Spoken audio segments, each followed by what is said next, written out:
Mirchi Sunday suspense, কান টান উত্তেজনা। এসো এসো, তোমার ততক্ষণ পুরো ব্যাপারটা বুঝিয়ে দিই। গত 4 বছরে বম্বেতে দেশে ফেরার সময় জাহাজে এই বাড়িতে প্রতিটি রাত এই লোকটা আমার ঘুম ভাঙিয়েছে।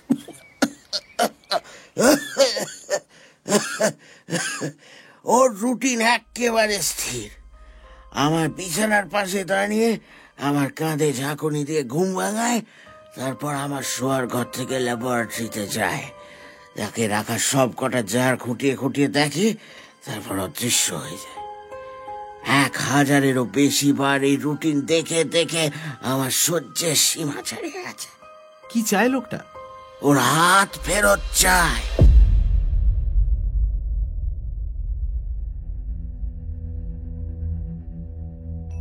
সানডে সাসপেন্স ক্লাসিক্সে শুনবেন স্যার আর্থার কনান ডয়েলের লেখা দ্য ব্রাউন হ্যান্ড অবলম্বনে সেই হাতটা। স্যার আর্থার কনান ডয়েল জন্ম 1859 সালে এডিনবরা, স্কটল্যান্ডে। পেশায় তিনি ছিলেন ডাক্তার, কিন্তু আমরা সবাই তাকে চিনি রহস্য গল্পের জাদুকর রূপে। পৃথিবী বিখ্যাত ডিটেকটিভ শার্লক হোমসের স্রষ্টা তিনি। ক্রাইম ফিকশন ছাড়াও তিনি লিখেছেন প্রফেসর চ্যালেঞ্জারকে নিয়ে নানান অ্যাডভেঞ্চার, ঐতিহাসিক উপন্যাস, রোম্যান্স, সায়েন্স ফিকশন ইত্যাদি। তার ছোট গল্পের মধ্যেও আমরা পাই সেই বৈচিত্র্য। কনান ডয়েলের মৃত্যু হয় 71 বছর বয়সে 1930 সালে। এই গল্পটি সানডে সাসপেন্সে প্রথম প্রচারিত হয় 6 জানুয়ারি 2013 সালে। শুরু হচ্ছে সেই হাতটা। ব্রিটিশ আমলে ভারতের বিখ্যাত সার্জন আমার কাকা স্যার ডমিনিক হোল্ডেন যে আমাকে তার বিপুল সম্পত্তির উত্তরাধিকারী করে গেছেন, এ কথা সকলেরই জানা। কিন্তু আর 5 জন সম্ভাব্য উত্তরাধিকারীকে অগ্রাহ্য করে কেন তিনি আমাকেই তার সমস্ত সম্পত্তি দিয়ে গেলেন, তার কারণ অনেকেই জানেন না। তার বদান্যতায় একজন সাধারণ পসারের ডাক্তার থেকে আমি রাতারাতি এক প্রভূত বিত্তশালী ব্যক্তি হিসেবে পরিচিত হয়েছি। খুব কম লোকেই জানেন যে স্যার ডমিনিকের জীবনের শেষ কটা বছর আমি তার জন্য যা করেছিলাম তা আর কারোর পক্ষে করা সম্ভব ছিল না। সেই ব্যাপারটাই আজ খুলে বলছি, বিশ্বাস করা না করা আপনাদের ওপর। স্যার ডমিনিক কর্মজীবন শুরু করেন ব্রিটিশ সেনাদলের ডাক্তার হিসেবে। পরে বম্বেতে প্রাইভেট প্র্যাকটিস করে তিনি প্রভূত সুনাম অর্জন করেন। ভারতের বিভিন্ন জায়গায় বিশেষজ্ঞ ডাক্তার হিসেবে তার প্রায়ই ডাক পড়ত। তাছাড়া বম্বেতে তিনি এক হাসপাতালও শুরু করেন এবং সেই হাসপাতালের পরিচালনার কাজে নিজে যুক্ত ছিলেন। এত পরিশ্রমে তার স্বাস্থ্য ধীরে ধীরে ভেঙে পড়ল।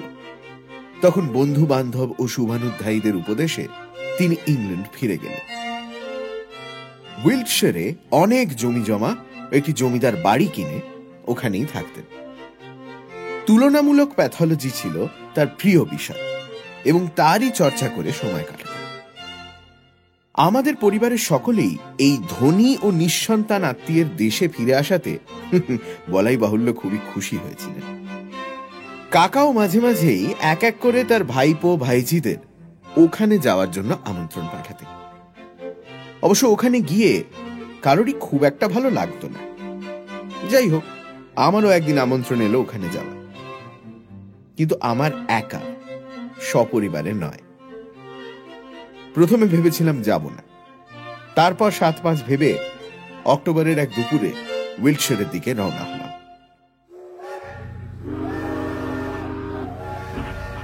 তখনও জানি না এই যাত্রার পরিণতি কি। ভিন্টন স্টেশনে যখন নামলাম ততক্ষণে দিনের আলো ম্লান হয়ে এসেছে। উইল্টশায়ারের প্রাকৃতিক পরিবেশ বিচিত্র লাগলো। জায়গাটা উপত্যকার মতো, চারিদিকে কৃষি জমি আর ছড়ানো ছিটানো কৃষকদের ঘর বাড়ি। সমতল জমির পরেই শুরু হচ্ছে সাদা সাদা চকের পাহাড়। পাহাড়গুলোর ওপরে গোল, চৌকোনা প্রভৃতি বিভিন্ন আকারের প্রাচীর, অনেকটা দুর্গের প্রাচীরের মতো। কয়েকশো বছর আগের এই প্রাচীরগুলো কারা তৈরি করেছিল, ব্রিটিশরা না রোমানরা, এ নিয়ে মতভেদ আছে। পাহাড়ের গায়ে ঢেউ খেলানো জমির ওপরে গোল গোল ঢিপি। এই বিচিত্র পরিবেশে কাকার বাড়িটা বেশ মানিয়ে গেছে। গেটের স্তম্ভ দুটো ভাঙা ও শ্যাওলা ধরা। গেট থেকে বাড়ি অবধি পাথর ছড়ানো রাস্তাটা যত্ন হয়নি বহুদিন। হেমন্ত ঝরা পাতা ঠান্ডা হাওয়ায় এলোমেলো উঠছে। এলম গাছের সারির ফাঁক দিয়ে দূরে বাড়ি থেকে একটা আলো দেখা যাচ্ছে। সন্ধ্যের আবছা আলোয় বাড়িটা দেখতে পেলাম। লম্বা নিচু ধরনের, পুরনো আমলের স্থাপত্যের ছাপ। ঢালু ছাদ, টালি দেওয়া, দেওয়ালের গায়ে কাঠের সাপোর্ট। গাড়ি বারান্দা থেকে বাড়িতে ঢোকার দরজার পাশেই একটা চওড়া জানলা। সেই জানলা দিয়ে দেখতে পেলাম ঘরের মধ্যে ফায়ারপ্লেসে আগুন জ্বলছে। ওই ঘরটাই কাকার স্টাডি। বাড়ির বুড়ো এক পরিচারক আমাকে ওই ঘরেই নিয়ে গেল। শীতের কাঁপুনি থেকে বাঁচতে কাকা ফায়ারপ্লেসের কাছেই ঝুঁকে বসেছিলেন। ঘরে তখনও কোনো বাতি জ্বালানো হয়নি। ওই আগুনের আলোয় দেখলাম কাকাকে। বিশাল মুখমণ্ডল, চেহারায় পাহাড়ের রুক্ষতা, নাক ও গাল রেড ইন্ডিয়ানদের মতো। থুতনি থেকে চোখের কোণ অবধি চামড়ার ওপর অজস্র আঁকিবুকি।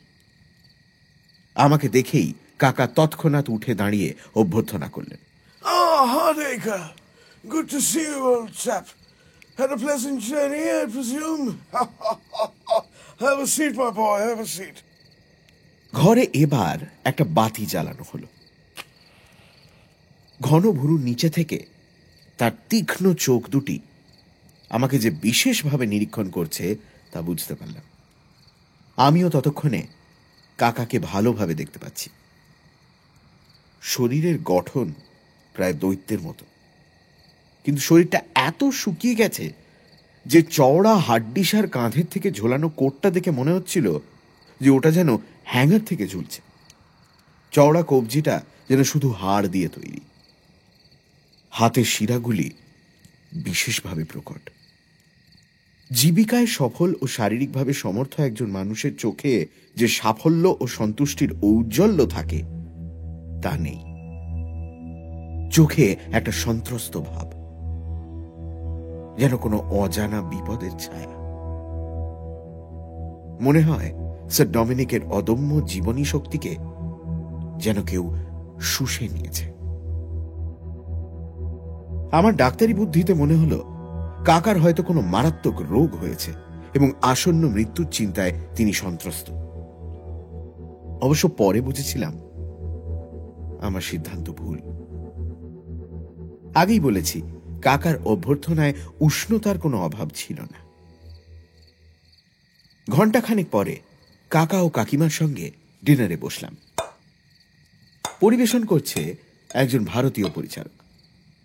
আমার কাকিমা লেডি হোল্ডেন, ছোটখাটো চেহারার মানুষ, চোখে যুগপৎ মমতা ও সতর্কতার ছাপ।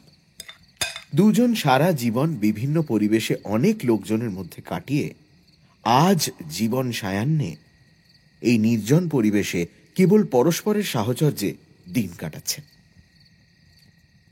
ডিনারের সময় কথাবার্তা ও হাসি ঠাট্টা চলতে থাকলেও এটা পরিষ্কার বুঝতে পারলাম ওদের দুজনের চোখেই কোনো অজানা আতঙ্কের ছায়া।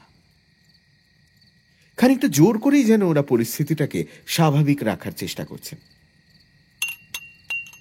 খাওয়ার পরে ওয়াইনের গ্লাস হাতে একটু গল্পগুজব হলো।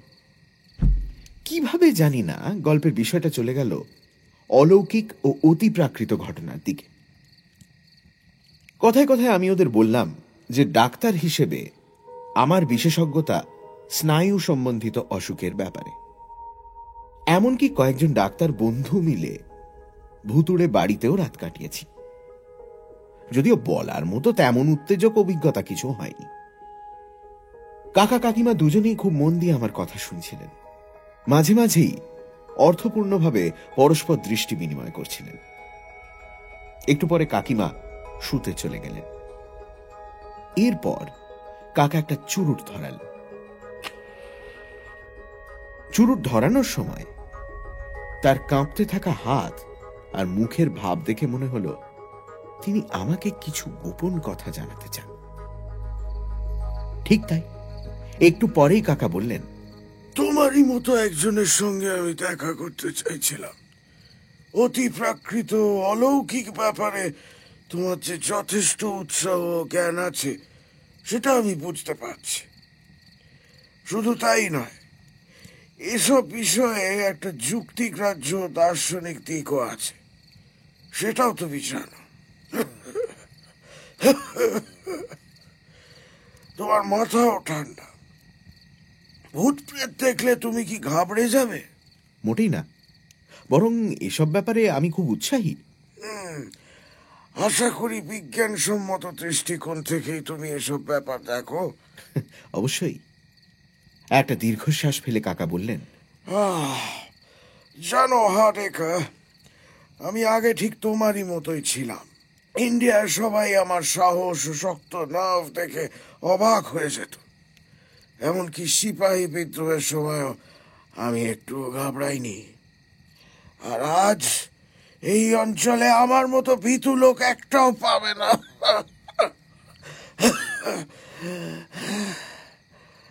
তুমি অবশ্য খুব বেশি সাহস দেখাতে চেও না, তাহলে তোমার অবস্থা আমারই মতো হয়ে যেতে পারে। আমার উৎসাহ দেখে কাকা আবার শুরু করলেন, কয়েক বছর হলো একটা অদ্ভুত কারণে আমারও তোমার কাকিমার জীবন থেকে সুখ শান্তি চলে গেছে। কারণটা শুনলে অনেকেই হয়তো হেসে ফেলবে, কিন্তু এই ব্যাপারটার সঙ্গে নিরন্তর যুদ্ধ করে আমরা দুজনেই শেষ হয়ে গেলাম। ব্যাপারটা কি একটু খুলে বলবেন?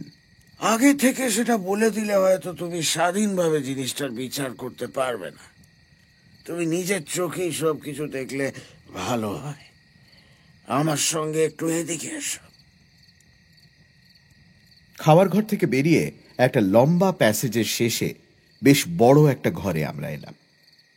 ঘরটা একটা ল্যাবরেটরি, অনেক যন্ত্রপাতিতে ভরা, আর দেওয়াল জোড়া তাকে অজস্র কাঁচের জার রাখা।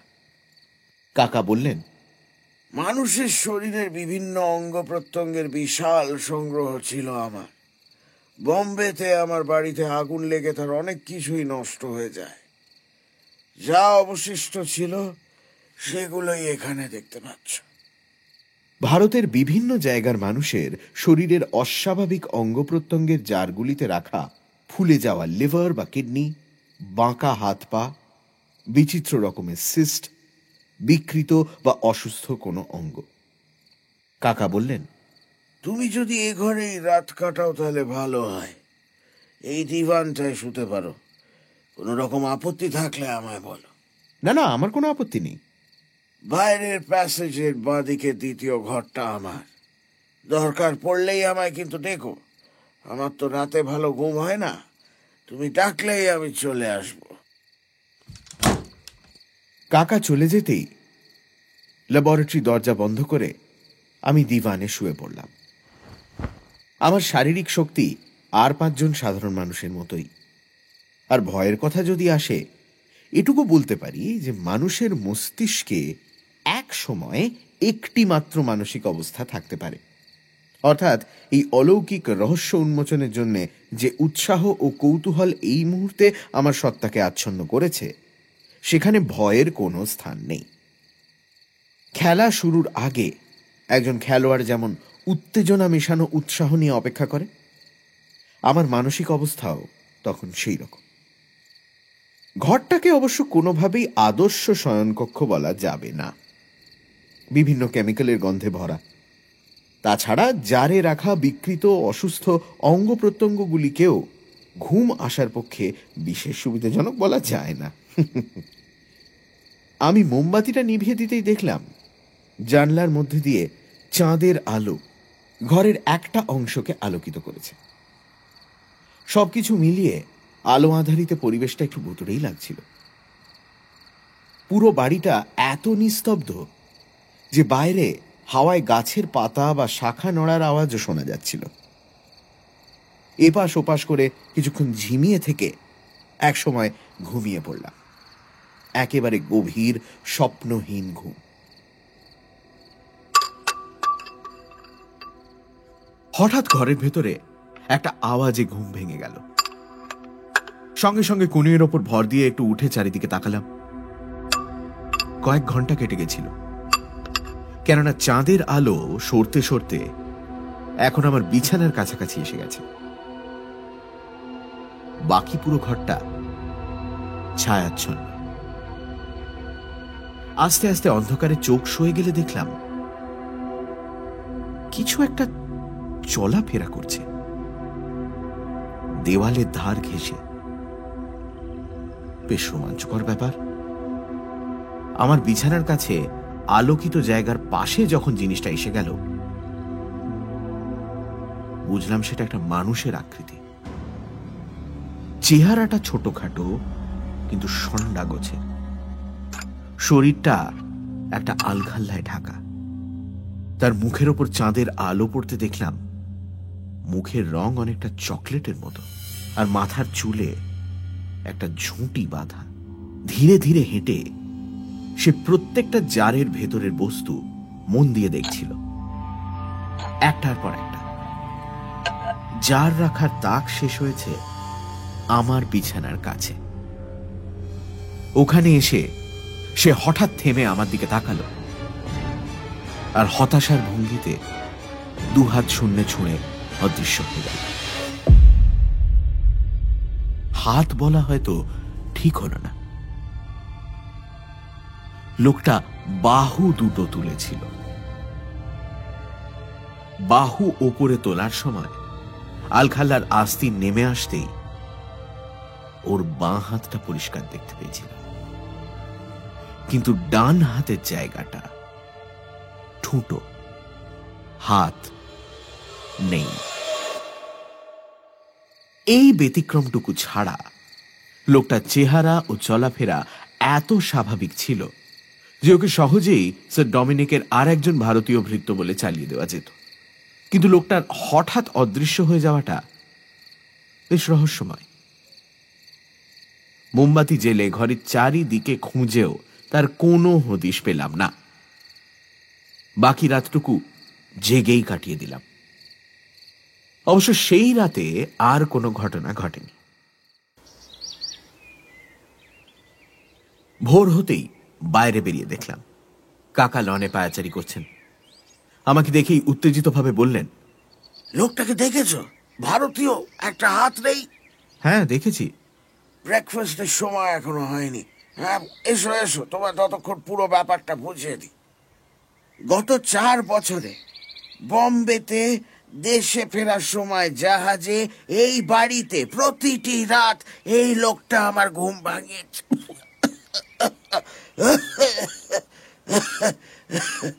ওর রুটিন একেবারে স্থির। আমার বিছানার পাশে দাঁড়িয়ে আমার কাঁধে ঝাঁকুনি দিয়ে ঘুম ভাঙায়, তারপর আমার শোয়ার ঘর থেকে ল্যাবরেটরিতে যায়, তাকে রাখা সব কটা জার খুঁটিয়ে খুঁটিয়ে দেখে, তারপর অদৃশ্য হয়ে যায়। 1000-এরও বেশি বার এই রুটিন দেখে দেখে আমার সহ্যের সীমা ছাড়িয়ে গেছে। কি চায় লোকটা? ওর হাত ফেরত চায়। হাত? ব্যাপারটা তোমায় খুলে বলি। বছর 10 আগে একবার আমাকে ডাক্তারি কাজে পেশাওয়ার যেতে হয়েছিল। সেই সময় ঘটনাচক্রে এক রোগীকে আমার কাছে চিকিৎসার জন্য আনা হয়। লোকটা আফগানিস্তানের প্রত্যন্তের কোনো উপজাতি সম্প্রদায়, ভাঙা ভাঙা পাশতুতে কথা বলে। ওর হাতের গাঁটে সাংঘাতিক একটা গ্যাংগ্রিন গোছের কিছু হয়েছিল। দেখেই বুঝলাম ওই হাতটা কেটে বাদ না দিলে ওর বাঁচার কোনো আশা নেই। অনেক বোঝানোর পর অপারেশন করাতে রাজি হলো। অপারেশনের পর ও আমার ফি জানতে চাইল। লোকটার আর্থিক অবস্থা প্রায় ভিখিরির মতো। আমি হেসে ওকে বললাম যে তোমার এই কেটে বাদ দেওয়া হাতটাই আমার ফি। আমার প্যাথোলজিক্যাল ল্যাবরেটরিতে আর একটা নতুন আইটেম আর কি। কাকা বলে চললেন, লোকটা আমার এই প্রস্তাবে বিশেষ আপত্তি জানালো। ওদের ধর্মবিশ্বাস অনুযায়ী মৃত্যুর পরে আত্মা আবার শরীরে প্রবেশ করে। সেক্ষেত্রে মৃত মানুষের অঙ্গহীনতা বা কোনো খুঁত আত্মার পক্ষে একটা বাধা হয়ে দাঁড়াতে পারে। আমি ওকে বললাম, তোমার তো হাতটা বাদই গেছে, তাহলে ওটাকে কিভাবে রেখে দেব? ও বলল, হাতটাকে নুন জলে চুবিয়ে আমার সঙ্গে নিয়েই ঘুরবো। আমি তখন ওকে বললাম যে হাতটা আমি আরো ভালোভাবে সংরক্ষণ করব। শেষ পর্যন্ত ও রাজি হয়ে গেল, কিন্তু বলল, সাহেব, আমি মারা যাওয়ার পরে কিন্তু এই হাতটা আমার চাই। ব্যাপারটা আমি তখন হেসে উড়িয়ে দিয়েছিলাম। তারপর বম্বেতে ফিরে এসে আমি যথারীতি আমার প্রাইভেট প্র্যাকটিসে লেগে গেলাম। লোকটাও সম্ভবত দেশে ফিরে যায়। আর ওই হাতটা? বলছি তোমায় আগেই বলেছিলাম, বম্বেতে আগুন লেগে আমার বাড়ির বহু জিনিস নষ্ট হয়। তার মধ্যে আমার সংগ্রহের বেশ কিছু অঙ্গ প্রত্যঙ্গ নষ্ট হয়। ওই হাতটাও ছিল তারই মধ্যে। তখন অবশ্য সে ব্যাপার নিয়ে মাথা ঘামায়নি। এসব হয়েছিল 6 বছর আগে। এরপরই শুরু হলো আসল কাণ্ড। বছর 4 আগে এক রাতে ঘুমের মধ্যে কে যেন আমার জামার হাতটা ধরে টান মারল। প্রথমে ভাবলাম আমার পোষা কুকুরটা, তারপর দেখি আলখাল্লা পরিহিত আমার সেই আফগান রোগী ঠুটো বাহুটা তুলে আমায় দেখাচ্ছে।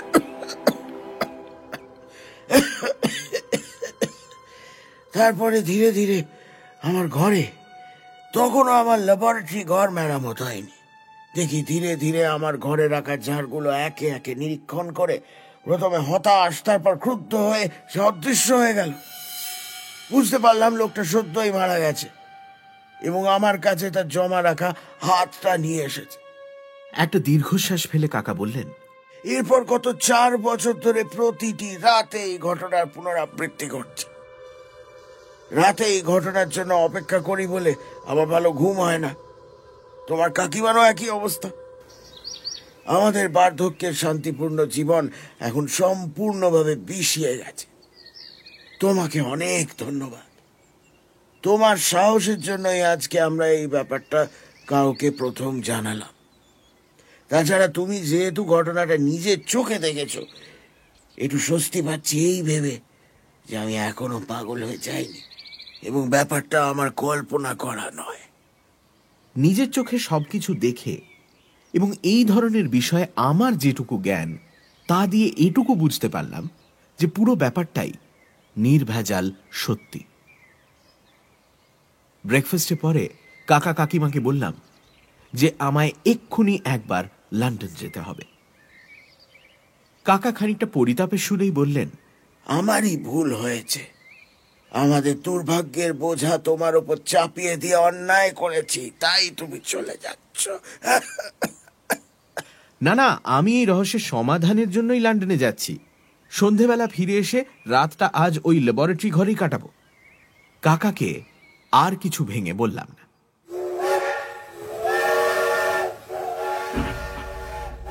দুপুরে লন্ডনে পৌঁছে আমার চেম্বারে গিয়ে একটা বই খুলে নিম্নলিখিত অনুচ্ছেদটায় চোখ বুলিয়ে নিলাম। মৃত্যুর সময় বিশেষ কোনো মানসিক অবস্থার জন্য কিছু কিছু আত্মা জড় জগৎ থেকে সঙ্গে সঙ্গে মুক্তি পায় না। লোভ, প্রতিহিংসা, উদ্বেগ, প্রেম, করুণা ইত্যাদির জন্য এরকম মানসিক অবস্থা হতে পারে। সাধারণত এর কারণ কোনো অপূর্ণ কামনা। সেই কামনা পূরণের সঙ্গে সঙ্গে আত্মা পৃথিবীর স্থূল পরিবেশ থেকে মুক্তি পেতে পারে। এমনকি কামনা পূরণের একটা মোটামুটি বিকল্পের ব্যবস্থা করতে পারলেও আত্মার মুক্তি সম্ভব। সকাল থেকেই এই মোটামুটি বিকল্প কথাগুলো আমার মাথায় আসছিল। বই থেকে এই অংশটা পড়ে নিশ্চিত হয়ে তক্ষুনি পৌঁছলাম শ্যাডওয়েলে নাবিকদের একটা হাসপাতাল, যেখানে আমার বন্ধু জ্যাক হিউয়েট হাউস সার্জন। ওকে খুঁটিনাটি না জানিয়ে খালি বললাম আমি কি চাই। কোনো ভারতীয় মানুষের একটা হাত কেন, কি জন্য চাই? আরে বাবা, তোমাকে পরে সবকিছু বলবো। তোমার হাসপাতালে তো অনেক ভারতীয় রোগী আছে। দাঁড়াও দেখি। বলে জ্যাক হাসপাতালের এক কম্পাউন্ডারকে ডেকে পাঠিয়ে জিজ্ঞেস করলো, আচ্ছা, জাহাজের মেশিন ঘরের চাকায় ফেঁসে গিয়ে ওই যে জখম ভারতীয় নাবিকের হাত দুটো বাদ দেওয়া হলো, সেই হাত দুটো এখন কোথায়? পোস্টমর্টমের ঘরে আছে স্যার। আচ্ছা, ওখান থেকে চট করে একটা হাত অ্যান্টিসেপটিক দিয়ে প্যাক করে ডক্টর হার্ডেকারকে দিয়ে দাও। রাতে কাকার বাড়িতে ফিরে ল্যাবরেটরির একটা খালি জারে হাতটা রাখলাম। জারটা যে তাকে রাখলাম সেটা আমার বিছানার কাছাকাছি। কাকাকে বিশেষ কিছু খুলে বললাম না। আজ ঘুমের কোনো প্রশ্নই নেই। আমার পরীক্ষা সফল হয় কিনা তা দেখার জন্য ঢাকনা দেওয়া একটা বাতি জ্বালিয়ে প্রতীক্ষা শুরু করলাম। এবার তাকে স্পষ্ট দেখতে পেলাম। প্রথমে দরজার কাছে একটা ছায়ার মতো দেখা গেল, তারপর সেটা ধীরে ধীরে একটা মানুষের অবয়বে পরিণত হলো। কাল রাতের মতোই সে লাইন ধরে এক এক করে জারগুলো দেখতে দেখতে এসে থামলো সেই জারের কাছে যাতে আমি লন্ডন থেকে আনা হাতটা রেখেছিলাম। আশায় অধীর হয়ে সে হাতটা জার থেকে বের করল। পর মুহূর্তেই হতাশায় ও ক্রোধে কাঁপতে কাঁপতে হাতটাকে মেঝেতে ছুঁড়ে ফেলে দিল। সেই নিস্তব্ধ রাতে হাত ছুঁড়ে ফেলার আওয়াজ পুরো বাড়িতে শোনা গেল। তাকিয়ে দেখলাম লোকটা আর নেই। স্যার ডমিনিক দৌড়ে এসে ঘরে ঢুকে বললেন, তোমার কোনো আঘাত লাগেনি তো? না না, কিন্তু পরীক্ষা সফল হলো না, খারাপ লাগছে। ভাঙা কাঁচের মধ্যে পড়ে থাকা হাতটাকে দেখে কাকা বললেন, প্ল্যানটা তুমি ভালোই করেছিলে হারেকা, কিন্তু এই রহস্যের কোনো সহজ সমাধান নেই। তুমি কিন্তু আর কখনো এই ঘরে ঢুকবে না। তোমার কোনো রকম ক্ষতি হলে আমি নিজেকে কখনো ক্ষমা করতে পারবো না। বাকি রাতটুকু ওই ঘরেই শুয়ে ভাবছিলাম আমার পরীক্ষার ব্যর্থতার কথা। ভোরের আলো এসে পড়তেই মেঝেতে পড়ে থাকা হাতটার দিকে তাকালাম। হাতটা তুলে একবার দেখতেই বিদ্যুৎ চমকের মতো মাথায় একটা সমাধানের সূত্র এসে গেল। যা ভেবেছি ঠিক তাই। আমার আনা হাতটা ওই আহত নাবিকের বাঁ হাত। সকালের প্রথম ট্রেন ধরে লন্ডনে পৌঁছে সোজা হাজির হলাম নাবিকদের সেই হাসপাতালে। আমার আশঙ্কা তখন একটাই, পোস্টমর্টেমের পরে অন্য হাতটা যদি এতক্ষণে জ্বালিয়ে দিয়ে থাকে তাহলে কি হবে। সৌভাগ্যবশত আমার আশঙ্কা অমূলক প্রমাণিত হল। অন্য হাতটা এখনো পোস্টমর্টেমের ঘরেই রাখা আছে। সেটা নিয়ে তৎক্ষণাৎ রওনা হয়ে সন্ধ্যের আগেই কাকার বাড়িতে পৌঁছে গেলাম। কাকা কিন্তু আমাকে কিছুতেই আর ল্যাবরেটরি ঘরে থাকতে দিলেন না। অগত্যা হাতটাকে একটা জারে ভরে আগের দিনের মতোই একটা তাকে রেখে দিলাম। তারপর শুতে গেলাম বাড়ির অন্য অংশে একটা ভালো শোয়ার ঘরে। কিন্তু আমার ভাগ্যে বোধ হয় নিরুপদ্রব ঘুম আপাতত আর নেই। মাঝরাতে হাতে একটা বাতি নিয়ে ঢোলা ড্রেসিং গাউন পরা অবস্থায় উত্তেজিত ভাবে যিনি ঘরে ঢুকলেন, তাকে দেখে গতকালের ওই আফগান লোকটাকে দেখার মতো ভয় পেলে বা অবাক হলে কিচ্ছু অস্বাভাবিক হতো না। কিন্তু ইনি স্যার ডমিনিক, আমার কাকা। কোন জাদু মন্ত্র বলে যেন তার বয়স অন্তত 20 বছর কমে গেছে। চোখে মুখে ঝকঝকে ভাব। বিজয়ীর ভঙ্গিতে একটা হাত তুলে আমাকে বললেন, হারেকা, আমরা শেষ পর্যন্ত সফল হয়েছি। এখন বলো তোমার এই ঋণ আমি কিভাবে শোধ করি। রহস্যের সমাধান হয়ে গেছে? হ্যাঁ, তাই তো তোমায় ঘুম ভাঙিয়ে সুখবরটা দিতে এলাম। ভগবানই তোমাকে পাঠিয়েছিলেন আমাকে বাঁচাতে, কেননা আর 6 মাস এরকম চললে আমি আর বাঁচতাম না। কিন্তু কি দেখলেন? কি করে বুঝলেন যে সবকিছু ঠিক হয়ে গেছে? যা দেখেছি বা অনুভব করেছি তাতে আমি নিশ্চিত যে এই ভয়াবহ অভিজ্ঞতার পরিসমাপ্তি হয়েছে। আজ রাতে সে আমার ঘরে এসে অন্য দিনের থেকেও জোরে ঝাঁকুনি দিয়ে আমায় জাগিয়ে দিয়েছিল, কেননা গতকালের ঘটনায় সম্ভবত আমার প্রতি তার ক্রোধ ও বিদ্বেষ আরও বেড়ে গেছিল। আমাকে জাগিয়ে সে তার চিরাচরিত ল্যাবরেটরি পরিক্রমায় চলে গেল। কিন্তু এত বছরে এই প্রথম সে আবার আমার ঘরে ফিরে এলো।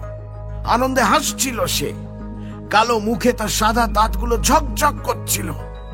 তারপর আমার বিছানার পায়ের দিকে খানিকক্ষণ দাঁড়িয়ে ওদের প্রথমত 3 বার মাথা ঝুঁকে আমায় কুর্নিশ করল। তৃতীয়বার কুর্নিশ করার পর ও বাহু তুলতেই দেখলাম ওর 2টো হাতই আছে।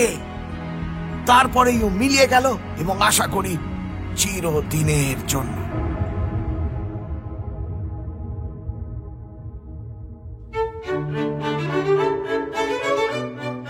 এরপরে কাকাকে আর কখনো ওই ভয়াবহ অভিজ্ঞতার সম্মুখীন হতে হয়নি। উনি আর কাকিমা আরো বেশ কিছুকাল বেঁচে ছিলেন। সব মিলিয়ে শান্তিপূর্ণ দীর্ঘ জীবন। ইংল্যান্ডে জীবনযাপনের খুঁটিনাটি থেকে শুরু করে সম্পত্তি কেনাবেচা পর্যন্ত অনেক ব্যাপারে ওরা আমার পরামর্শ নিতেন। সুতরাং আমার আর 5 জ্ঞাতি ভাইদের অগ্রাহ্য করে যখন স্যার ডমিনিক আমাকে তার প্রভূত সম্পত্তির উত্তরাধিকারী করে যান, তখন আমি বিন্দুমাত্র বিস্মিত হইনি। এক সাধারণ ডাক্তার থেকে রাতারাতি উইল্টশায়ারের এক বিখ্যাত ধনী ব্যক্তি হিসেবে আমি পরিচিত হলাম। এর জন্য কিন্তু হাত কাটা ওই আফগান লোকটি এবং অনিচ্ছা সত্ত্বেও কাকার বাড়িতে আসার প্রথম দিনটির কাছে আমি কৃতজ্ঞ।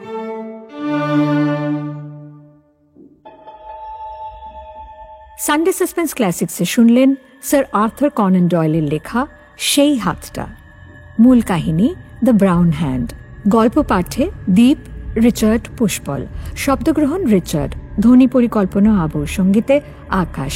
প্রচার অলঙ্করণ জয়েন দ্য ডটস। সমগ্র পরিকল্পনা ও পরিচালনায় ইন্দ্রাণী।